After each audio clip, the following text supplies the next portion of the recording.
خطبہ مسنونہ کے بعد میں نے آپ لوگوں کے سامنے سورہ حجر کی 3 آیتیں تلاوت کی۔ اللہ رب العالمین ان آیتوں میں رسول اکرم صلی اللہ علیہ وسلم کو تسلی دے رہا ہے۔ یہ آیتیں اس وقت نازل ہوئیں جب کہ رسول اکرم صلی اللہ علیہ وسلم کو کفار مکہ بہت زیادہ ستانے لگے،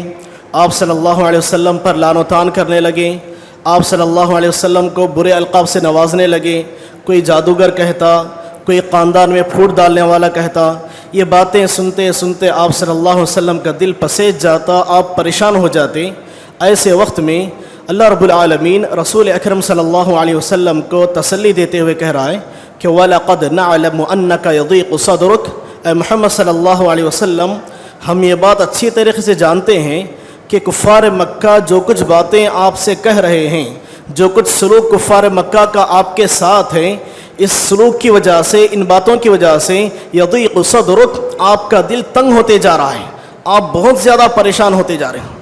فسبح بحمد ربک وکن من الساجدین، آگے اللہ رب العالمین نے اس کفار مکہ کی الٹی سیدھی باتوں کا اور کفار مکہ کا جو آپ صلی اللہ علیہ وسلم کو ستانا تھا، اس کا علاج بتلاتے ہوئے بیان فرمایا فسبح بحمد ربک، اے محمد صلی اللہ علیہ وسلم آپ یہ کیجئے کہ اللہ تعالیٰ کی بڑائی بیان کرتے جائیے، وَكُن مِّنَ السَّاجِدِينَ، اور اللہ تعالیٰ کی عبادت میں مصروف ہوتے جائیے، وَعْبُدْ رَبَّكَ حَتَّى يَأْتِيَكَ الْيَقِينُ، اور آگے کہا گیا کہ آپ آخر وقت تک اللہ تعالیٰ کی عبادت میں مصروف رہیے۔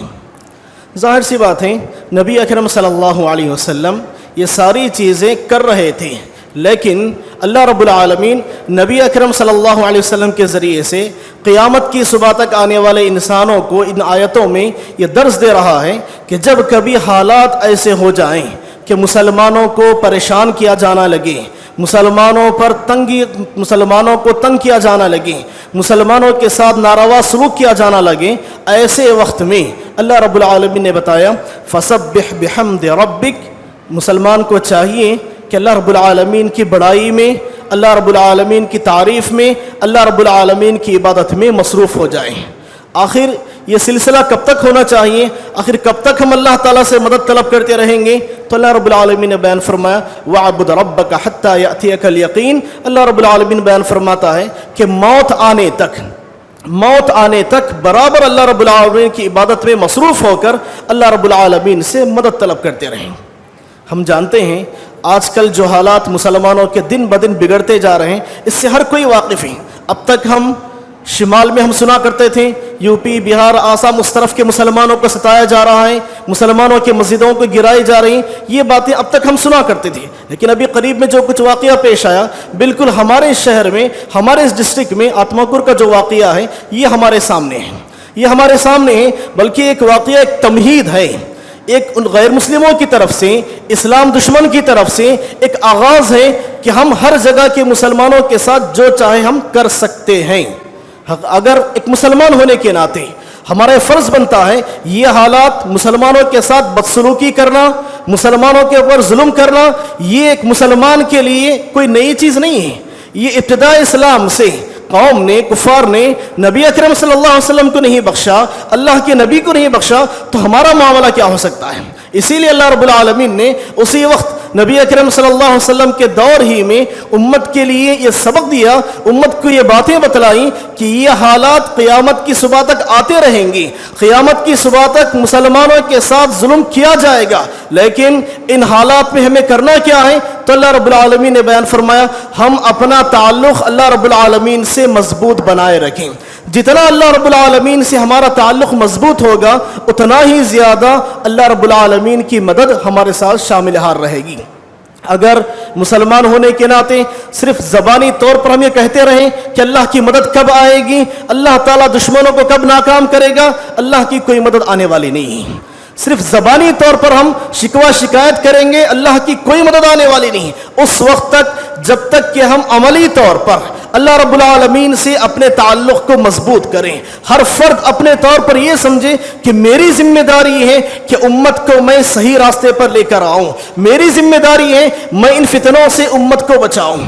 دیکھیے سب سے پہلے اسلام میں جو جنگ ہوئی جنگ بدر ہیں، دوسری جو جنگ ہوئی جنگ احد کے موقع پر۔ جنگ بدر مسلمان صرف 313 تھے، کفار 1000 تھے۔ اللہ رب العالمین نے مسلمانوں کو فتح نصیب فرمائی، مسلمان کامیاب ہو گئے۔ دوسری جنگ ہوئی جنگ احد کے موقع پر۔ جنگ احد میں رسول اکرم صلی اللہ علیہ وسلم نے کچھ پلاننگ بتلائی تھی، چند صحابہ کو پہاڑ کے اوپر بٹھایا تھا، چند صحابہ جنگ کے میدان میں تھے، لیکن صحابہ اکرام کے اندر کچھ غلط فہمی آ گئی، جس کی وجہ سے صحابہ اکرام جنگ ہار گئے، کئی صحابہ شہید ہو گئے، کئی جید صحابہ شہید ہو گئے۔ اب صحابہ شہید ہو گئے، جو صحابہ بچے ہوئے تھے انتہائی طریقے سے زخمی ہو گئے تھے۔ اس حالت میں صحابہ جنگ ہار کر واپس لوٹ کر جا رہے ہیں، مدینے کی طرف واپس جا رہے ہیں۔ ابھی حضرت ابو سفیان رضی اللہ عنہ اس وقت تک اسلام قبول نہیں کیے تھے، بڑے شاطر دماغ تھے۔ ابو سفیان نے سوچا مسلمان ایک تو جنگ ہار چکے ہیں، اور جو مسلمان بچ کر واپس جا رہے ہیں، جو صحابہ واپس جا رہے ہیں پوری طریقے سے نہتے ہیں، زخمی ہو چکے ہیں، کیوں نہ ان پر دوبارہ حملہ کیا جائے۔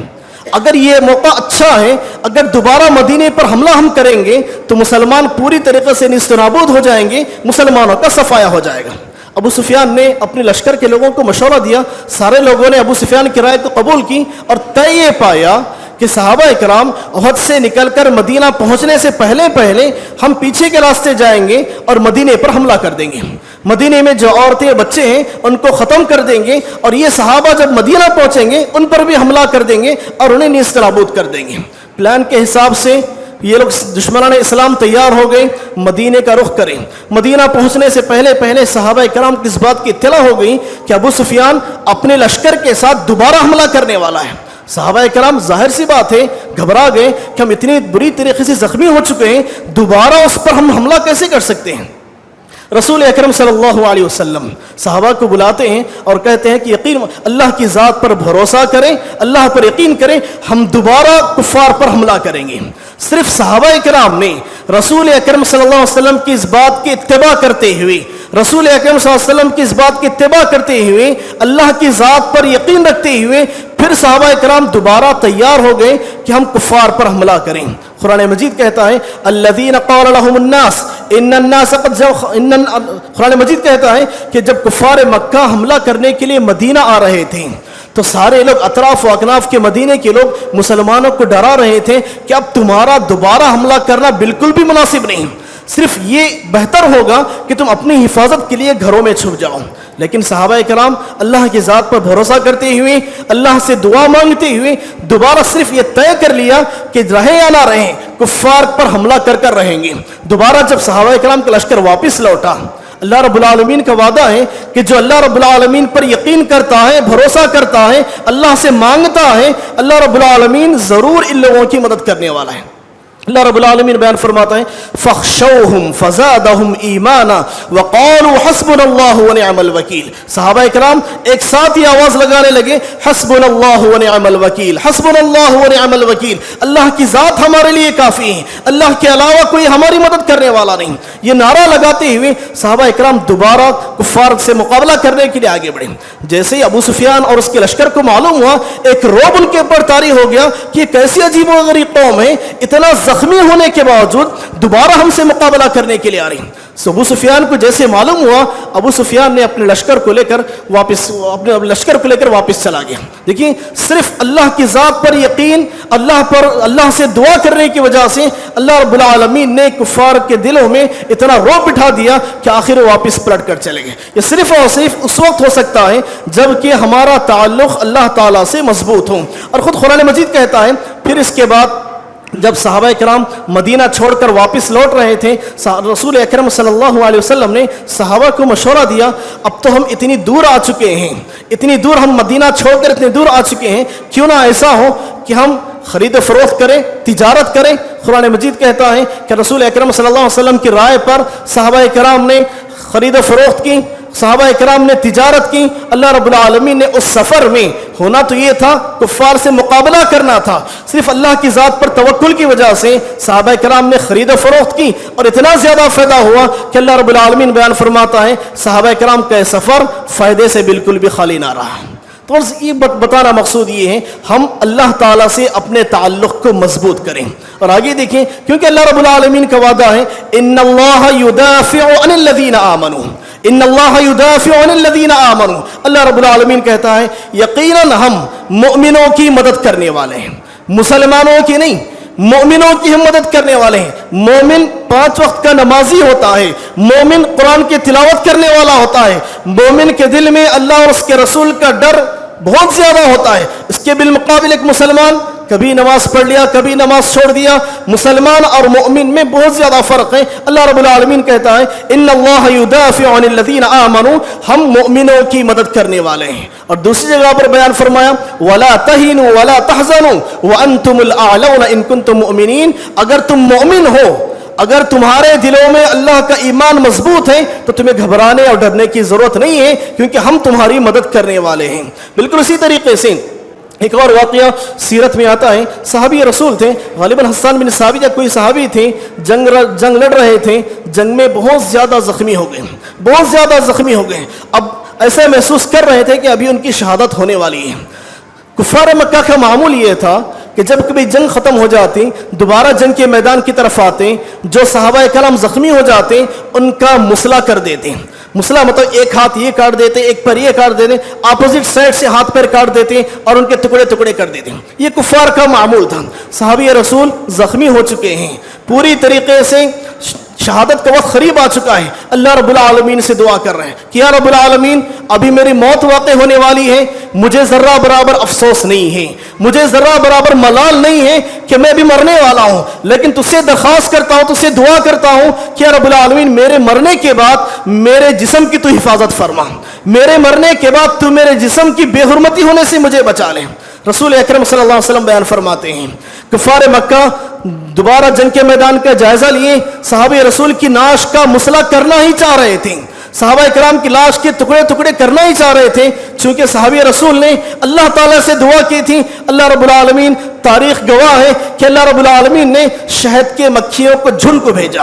شہد کے مکھیاں آ گئیں. اللہ رب العالمین بیان فرماتا ہے وَمَا يَعْلَمُ جُنُودَ رَبِّكَ إِلَّا هُ، اللہ رب العالمین مومنوں کی مدد کیسے کرتا ہے یہ وہی بہتر جانتا ہے. اللہ کی مدد کیسے آتی ہے، کن طریقوں سے آتی ہے، یہ اللہ کے علاوہ کوئی دوسرا نہیں جانتا. تاریخ گواہ ہے کہ وَمَا يَعْلَمُ جُنُودَ رَبِّكَ إِلَّا هُ، شہد کی مکھیوں کا جھنڈ آیا اور جو مسئلہ کرنے کے لیے صحابہ رسول کی نعش کے پاس بیٹھے ہوئے تھے پوری کی پوری مکھیاں انہیں کاٹ کر انہیں وہاں سے بھگا دیے. یہ ہوتا ہے اللہ سے تعلق. دیکھیے غور کیجئے، صرف ایک مرتبہ چند منٹوں کی دعا تھی صحابہ رسول کی کہ یا رب العالمین تو ہماری مدد فرما، میرے نعش کی حفاظت فرما. اللہ رب العالمین نے صحابہ رسول کی دعا کو قبول فرمائی اور صحابہ رسول کے جسم کی اللہ رب العالمین نے حفاظت فرمائی. اور بتانا یہ ہے کہ اللہ رب العالمین سے ہمارا تعلق جتنا مضبوط ہوگا اتنا ہی اللہ رب العالمین ہماری حفاظت کرے گا. اسی لیے حدیث قدسی ہے، رسول اکرم صلی اللہ علیہ وسلم بیان فرماتے ہیں من عادى لي وليا فقد آذنته بالحرب، فقد آذنته بالحرب. حدیث قدسی اللہ رب العالمین بیان فرماتا ہے من عادى لي وليا، جو آدمی میرے ولی کے ساتھ میرے دوست کے ساتھ دشمنی کرتا ہے فقد آذنته بالحرب، میں اس کے ساتھ جنگ کا اعلان کرتا ہوں. یہ اللہ کا ولی کون ہے؟ اب ہمارے معاشرے میں ولی کا جب لفظ آتا ہے تو الگ الگ طریقے سے تفسیر کی جاتی ہے، جبکہ قرآن مجید کہتا ہے الا ان اولیاء اللہ لا خوف علیہم ولا هم يحزنون. ولی کون ہے؟ قرآن مجید اس کی تعریف کرتا ہے کہ اللہ، قرآن مجید نے کہا کہ غور سے سنو،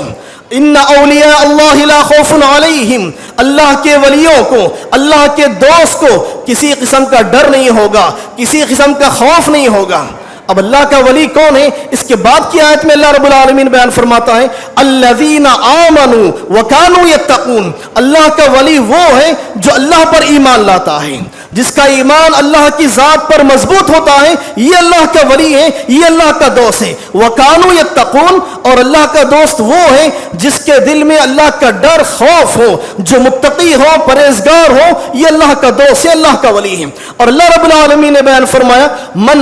حدیث قدسی میں من عادى لي وليا، جو آدمی میرے دوست سے دشمنی کرتا ہے، میرے دوست کے خلاف سازشیں کرتا ہے، مومنوں کے خلاف سازشیں کرتا ہے فقد قد آذنتہ بالحرب، میں ایسے لوگوں کے ساتھ جنگ کا اعلان کرتا ہوں، میں خود ان لوگوں کو نیست نابود کرتا ہوں۔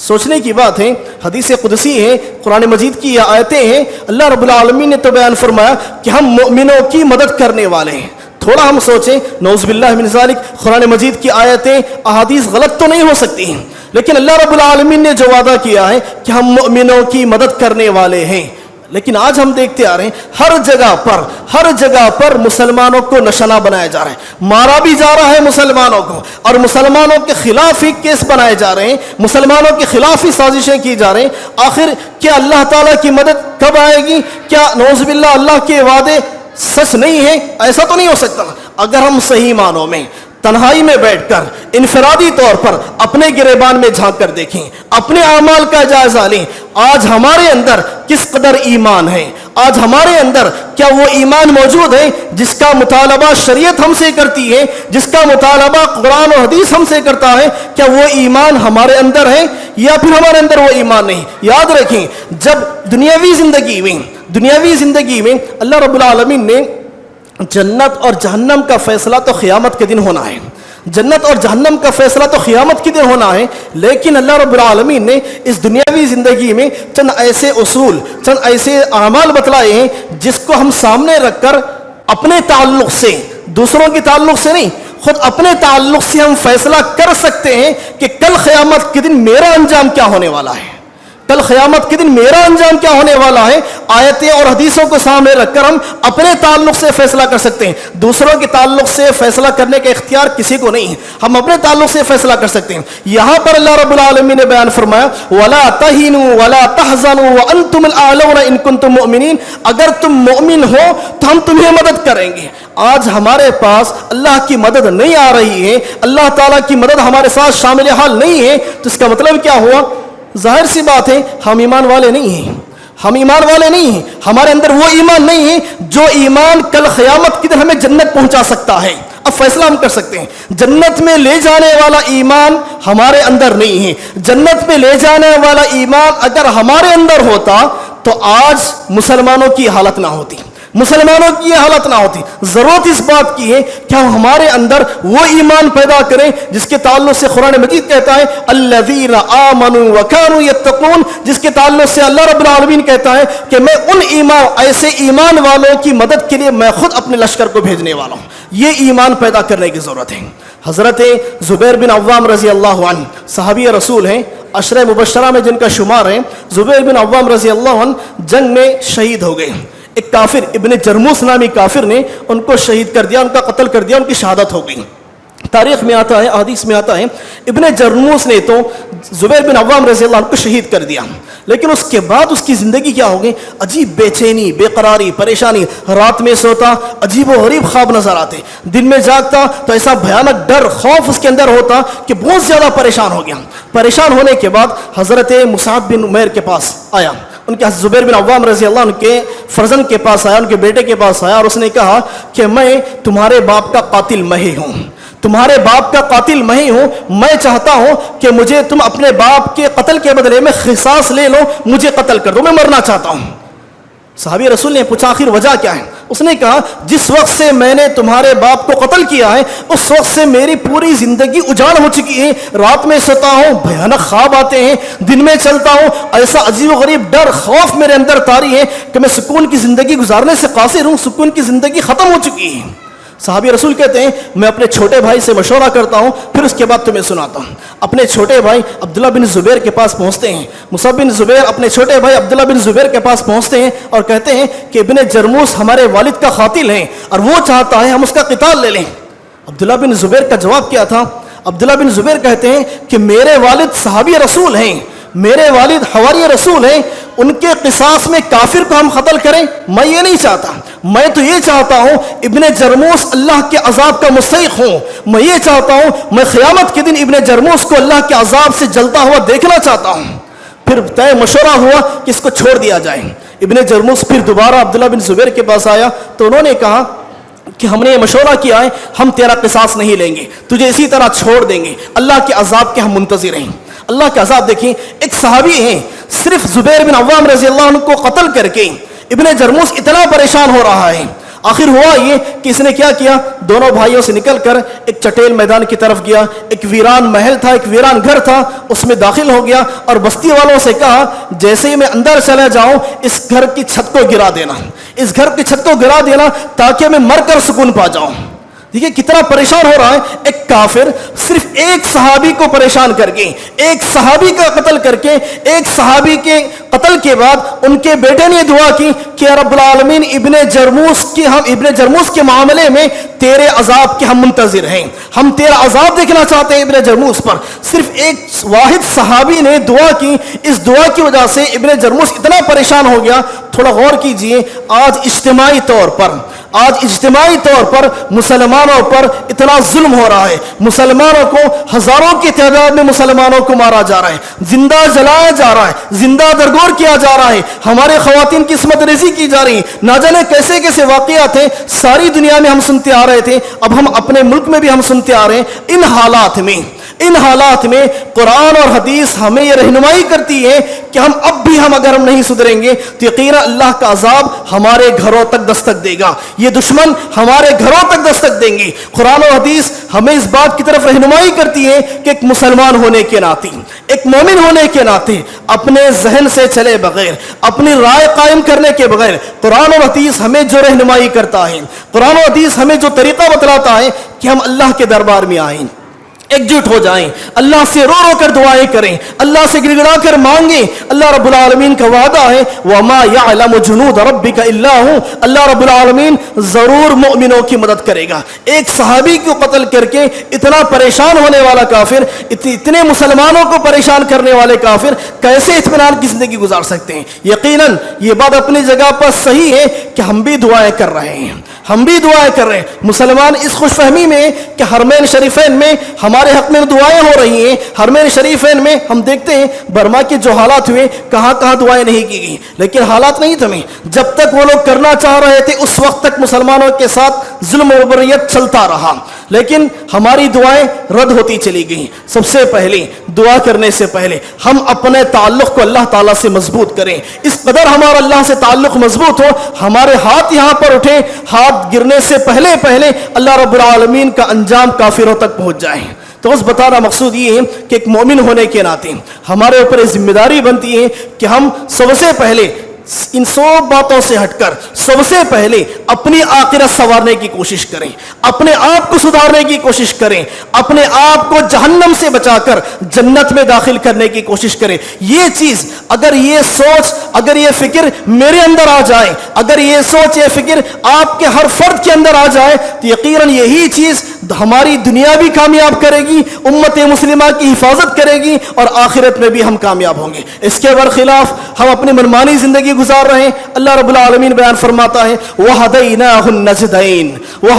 النَّجْدَيْنِ، ہم نے انسانوں کو دونوں راستے بتلائے ہیں، سیدھا راستہ بھی بتلایا ہے اور الٹا غلط راستہ بھی ہم نے بتلایا ہے۔ جو آدمی سیدھے راستے پر چلے گا کل قیامت کے دن جنت کا مستحق ہوگا، اور جو آدمی منمانی زندگی گزارے گا اللہ رب العالمین نے قرآن مجید میں بیان فرمایا یہ آدمی نہ دنیا میں کامیاب ہو سکتا ہے اور نہ آخرت میں کامیاب ہو سکتا ہے۔